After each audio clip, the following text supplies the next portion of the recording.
बोलो हुक्मरानों, ये है वो पाकिस्तान का मकाम। हम पाकिस्तान के इस कदर मंजिलत में इजाफा देखना चाहते हैं।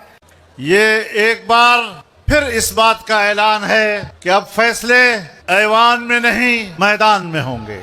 78 साल तक तुमने मेरे इस पाक वतन को आलमी कुव्वतों का गुलाम बनाए रखा।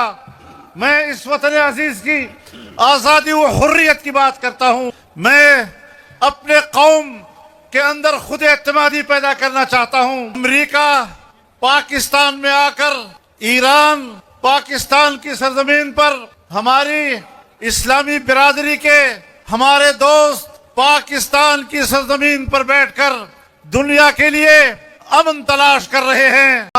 नवाज शरीफ सर झुका सकता है, शहबाज शरीफ सर झुका सकता है, जरदारी सर झुका सकता है, लेकिन जमीयत उलमा इस्लाम वहां सर नहीं झुका। आज हम अपना मौक़िफ़ दोहराना चाहते हैं, बड़ी वजाहत के साथ दोहराना चाहते हैं कि दस्तूर पाकिस्तान इस मुल्क में इस्लामी कानून साजी का तकाजा करता है, लेकिन हाल ही में हमारे पार्लियामेंट में जो खिलाफ इस्लाम कुरान और सुन्नत के मनाफी कवानीन नाफिज किए, जमीयत उलमा इस्लाम इन कवानीन को मुस्तरद करती है और ऐसे कवानीन के खिलाफ अपनी आवाज़ बुलंद रखेगी और तहरीक को जारी रखेगी। जिस आइन का बिस्मिल्लाहिर्रहमानिर्रहीम, अस्सलाम वालेकुम नाज़रीन। मैदान के अंदर मौलाना फजलुर रहमान का ऐसा बयानात जो आप लोगों ने उसके क्लिप सुने हैं, तो ये वो मौलाना फजलुर रहमान है। जब खुद असम्बली के अंदर बैठे थे तो ये बड़े बड़े बुहतान इन लोगों ने लगाए,